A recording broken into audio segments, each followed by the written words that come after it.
Hey y'all, it's Nancy the Handy Scandy here for Whimsy Stamps. Thanks for joining me today. We are going to be making a Christmas card with more of a dark aesthetic.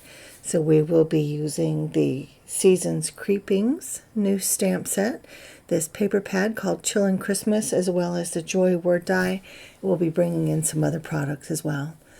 So I went through the paper pad and I've narrowed my selection down to these three options, but we'll go ahead and do a quick flip through. As you can see, it is a little bit dark both in terms of the coloring as well as the imagery and just the kind of feeling, the aesthetic that it has. Some pages are more creepy than others, but they are definitely all a little bit odd or strange, but I love them all. Again, I have narrowed it down to these three options, two of them with the black and white, but then this one with the green just really stood out to me. So I went through my specialty papers and I have this beautiful green mirror card. So that was why we chose the pattern paper that we chose. So I pulled out my card base and poured it in half. And then we have a 4 1/4 by 5.5 inch card base. So I'm pulling out some other products and we will be going ahead and sizing things up to make sure everything's going to fit. And so I use my sprinkle scallop rectangle die to cut out the mirror card.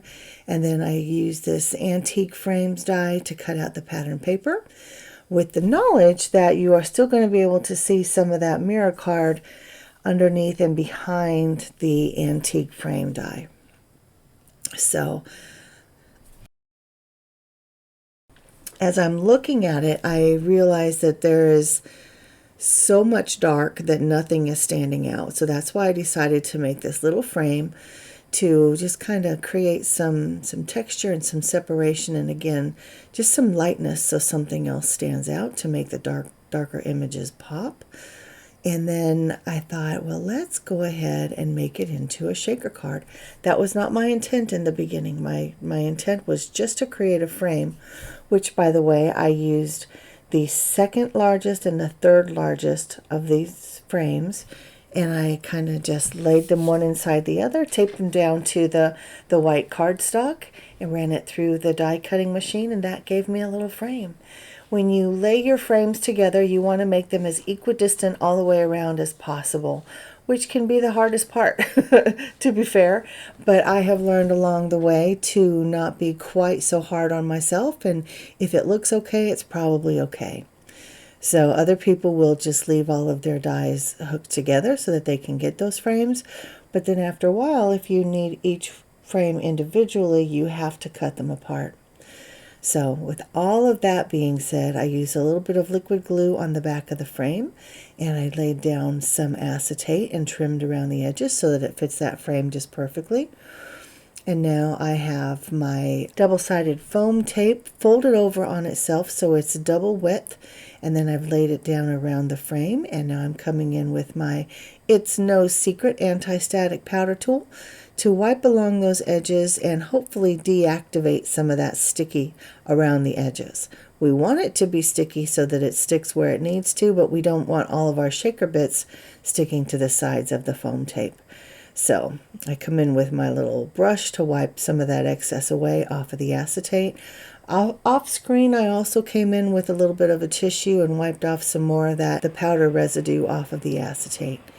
So I put down my different sprinkles onto my card base, because otherwise I'll never be able to lay this down properly, lining it up on my card base. But I have the green iridescent trees, as well as the steel sparkle gems and the iridescent emerald green confetti. Those are the bits that I created my mix with. And then I just wanted there to be some more lightness. So that's where that piece of lace came from, because I just wanted there to be a little bit more light. So then I stamped out the little skull image as well as the Sentiment Seasons Creepings, and then I die cut them with my stitched circle dies. And now I'm using my OLOs, and mostly I'm using my clear blender pen. I'm picking up a little bit of the green off of the pen, brushing it off, and then just kind of smearing around the very, very light green across the skull. And then bringing in just a little bit of pink for the cheeks. Have my my white little paste that I'm creating the texture that would be the little furry bits on the hat. And then I went ahead and I stamped out these little candy canes. I used, I think it was Mowed Lawn Distress ink to stamp those out. And I adhered them down to my little Seasons Creepings circle word die, or a word die cut. And then I took that same marker that I colored my skull with, and I went around the edges of my circle for the sentiment. And now I'm adhering down the skull for the O in joy. And then I've layered up the J and the Y with some of the, what is that called? The mirror card, along with just some white cardstock. Again, adding more lightness where I can, because there's so much dark going on. So you need a little bit of light to make things pop.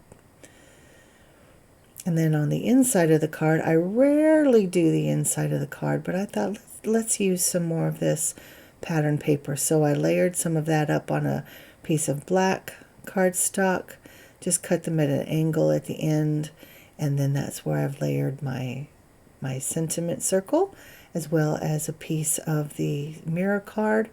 And then when I die cut everything out with the Joy word die set, it cut out the holly bits, as well as some stars and some snowflakes and some hearts. But I decided I would use those holly on the inside. And then I have the ornament topper right here that I'm lining up and adding a second layer of this white gel. And then I even come in with some sparkly, they're not stickles, they're, I can't remember what they're called, pops of color maybe, and I've got some sparkly in there. And you can just barely see it in the photos, but I mixed it in while they were both wet. And that is my finished card, y'all. Again, I did not intend for it to be a shaker card, but I am not mad about it. So thanks for joining me today. Make sure you join us on all of our social media outlets, especially on the Facebook group. We love to see what you're creating over there. Join us next time when we'll be back with another video showcasing some more of our products. Until then, this is Nancy, the Handy Scandy for Whimsy. Mwah! I'm out.